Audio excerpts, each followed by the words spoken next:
Le Tour cycliste international Chantal Biya revient cette année du 03 au 7 octobre, après avoir fait escale dans le Septentrion en 2022.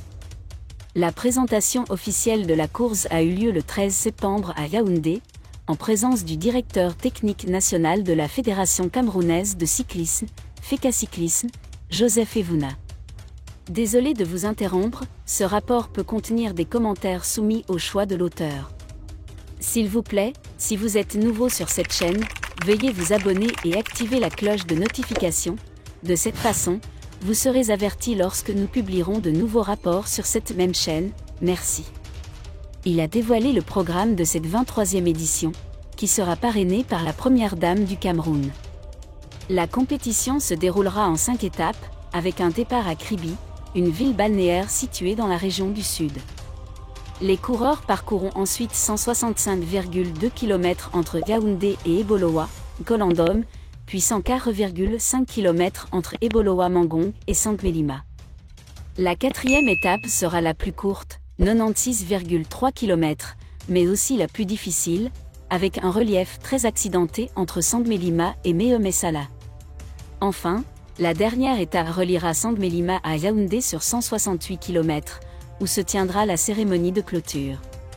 Le parcours a subi quelques modifications par rapport aux éditions précédentes, notamment l'annulation de l'étape Yaoundé-Noteng pour des raisons techniques, selon Jean-Baptiste Biet, le responsable de la communication de la FECACyclisme. Le lieu de l'apothéose a également changé. Au lieu de Méomessala, c'est à Yaoundé que les vainqueurs seront récompensés. 10 équipes participeront à la course, dont 6 africaines, 2 européennes et 2 camerounaises, SNH Vélo Club et l'équipe nationale du Cameroun. 60 coureurs seront au total sur la ligne de départ, le 3 octobre à Kribi. Le ministre de la Défense et l'armée camerounaise ont pris une décision importante.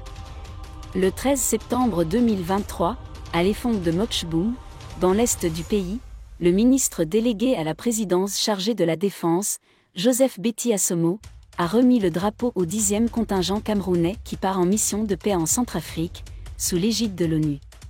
Il était accompagné du ministre de la Fonction publique et du secrétaire d'État aux Travaux publics, ainsi que des autorités locales et traditionnelles.